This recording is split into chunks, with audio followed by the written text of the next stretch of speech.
बच्चों, आज इस वीडियो में हम लोग कुंती के बारे में पढ़ेंगे। यदुवंश के एक प्रसिद्ध राजा थे जिनका नाम सूरसेन था। सूरसेन श्री कृष्ण के पितामह थे। सूरसेन की एक पुत्री थी जिसका नाम प्रीथा था। प्रीथा रूप और गुण में अति सुंदर थी। उसके रूप और गुणों की कृति दूर दूर तक फैली हुई थी। सूरसेन का एक फुफेरा भाई था जिसका नाम कुंती भोज था। कुंती भोज की कोई अपनी संतान नहीं थी। कुंती भोज संतान को लेकर हमेशा चिंतित रहा करते थे। एक बार वे सूरसेन के दरबार में जाते हैं और सूरसेन उसे उदास देखते हैं।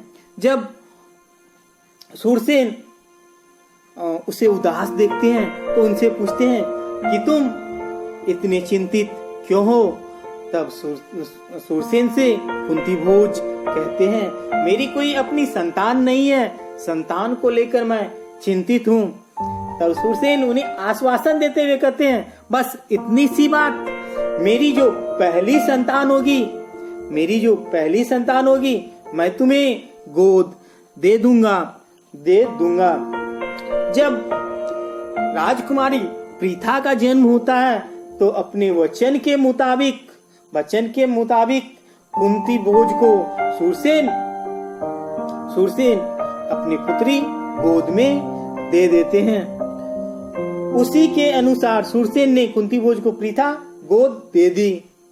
और जब राजकुमारी प्रीथा को लेकर के कुंती भोज अपने महल में लौटते हैं तब प्रीथा का नाम कुंती पड़ जाता है। एक बार कुंती भोज के दरबार में दुर्वासा ऋषि पधारते हैं। कुंती ने 1 वर्ष तक बड़ी सावधानी व सहनशीलता के साथ उनकी सेवा की। उसकी सेवा टल से दुर्वासा ऋषि अति प्रसन्न हुए और उन्होंने कुंती से कहा, हे कुंती भोज कन्या, मैं तुम्हारी सेवा से अति प्रसन्न हूँ। मैं तुम्हें वरदान देता हूँ। तुम जिस भी देवता का ध्यान करोगी, स्मरण करोगी, वे तुम्हारे समक्ष उपस्थित होकर अपने ही समान एक तेजस्वी पुत्र होने का वरदान देंगे। इस प्रकार इतना कहकर के दुर्वासा ऋषि वहां से चले जाते हैं। जब दुर्वासा ऋषि वहां से जाते हैं तो कुंती को लगता है कि ऋषि ने जो मुझे वरदान दिया, क्या ये सच है? ये सत्य साबित हो सकता है। उनका वरदान सही है या गलत है। बच्चों, जब हम छोटे रहते हैं और कोई व्यक्ति हमें किसी बात को लेकर कोई बात कहते हैं तो हमें उस पर विश्वास कभी कभी नहीं भी होता है। ठीक उसी प्रकार दुर्वासा ऋषि का जो दिया गया वरदान था उस पर कुंती को विश्वास नहीं होता और जांचने के लिए वे सूर्य देवता का स्मरण करते हैं। सूर्य देवता तत्कालीन उसके समक्ष उपस्थित होते हैं और कुंती को वरदान देते हैं कि मेरे ही समान तुम्हें एक तेजस्वी पुत्र प्राप्त होगा। इतना कहकर सूर्यदेव चले जाते हैं।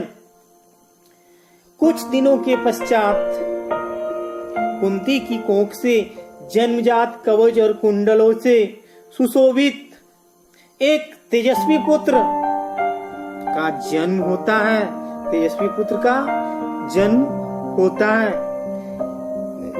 जो आगे चल करके कर्ण के नाम से प्रसिद्ध होता है। अब कुंती लोक लज्जा से बचने के लिए क्या करती है, उस बालक को एक पेटी में बड़ी सावधानी के साथ बंद कर देती है और उसे गंगा की धारा में बहा देती है। बहुत आगे जाकर के सारथी अधिरथ की नजर उस पर पड़ती है। सारथी अधिरथ उस पेटी को गंगा नदी से बाहर निकालते हैं। संयोगवश देखो, सारथी अधिरथ और उनकी पत्नी राधा की कोई संतान नहीं थी। वे बच्चे के लिए ललायित रहते थे।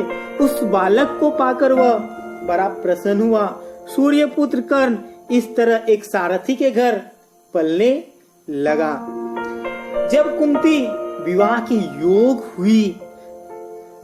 योग हुई तब राजा कुंती भोज ने उसका स्वयंवर रचा। देश विदेश के अनेक राजकुमार स्वयंवर में आए।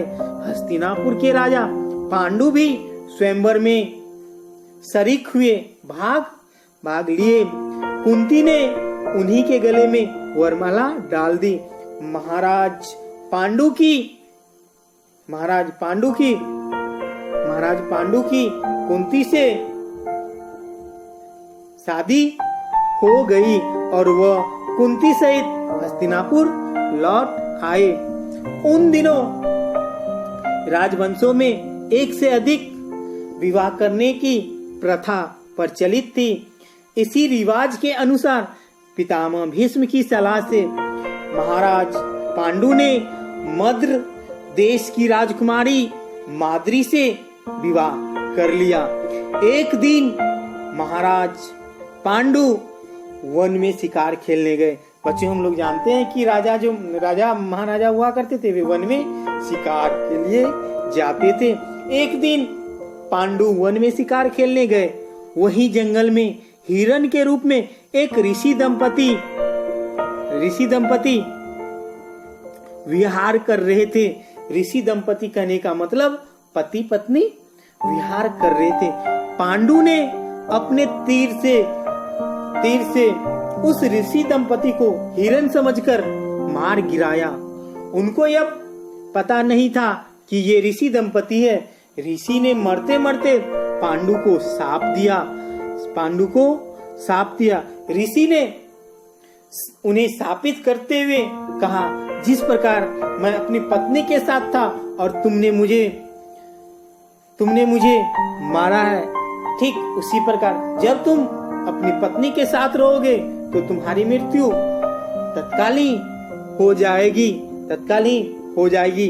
ऋषि के शाप से पांडु को बड़ा दुख हुआ। साथ ही वह अपनी भूल से बहुत दुखी होकर नगर को लौटे और पितामह भीष्म तथा विदुर को राज्य का भार सौंपकर अपनी पत्नियों के साथ वन चले गए और वहां पर ब्रह्मचारी जैसा जीवन व्यतीत करने लगे।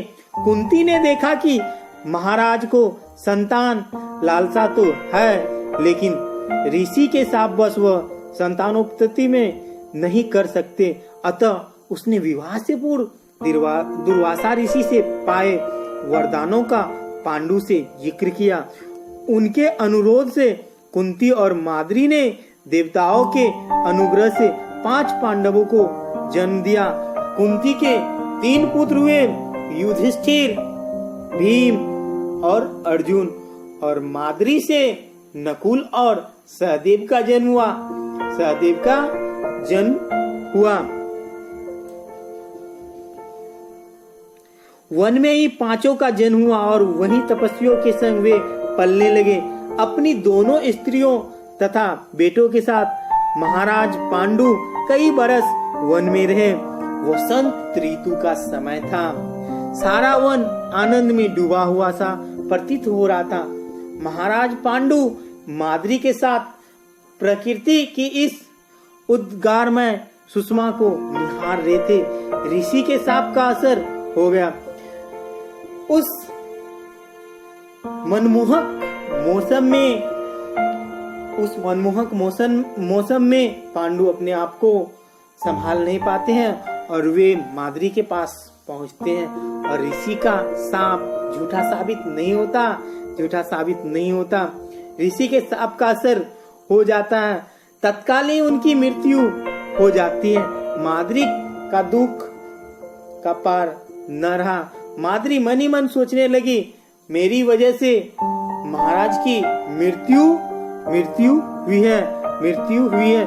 पति की मृत्यु का वह कारण बने, यह सोचकर पांडु के साथ ही वह भी मर गई। इस घटना से कुंती और पांचों पांडवों के शोक की सीमा न रही, पर वन के ऋषि मुनियों ने बहुत समझा बुझाकर उनको शांत किया और उन्हें हस्तिनापुर ले जाकर पितामह भीष्म को सौंप दिया। युधिष्ठिर की उम्र उस समय 16 वर्ष की थी। हस्तिनापुर के लोगों ने जब ऋषियों से सुना कि वन में पांडु की मृत्यु हो गई है तो उनके शोक की सीमा न रही।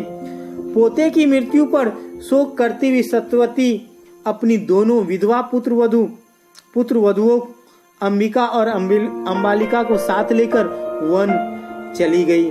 तीनों वृद्धाएं कुछ दिन तपस्या करती रही और बाद में स्वर्ग सिधार गई। अपने कुल में जो छल प्रपंच था तथा अन्याय होने वाले थे, उन्हें न देखना ही संभवतः उन्होंने उचित समझा। प्यारे बच्चों, हमारा ये पाठ भी पूरा हो गया।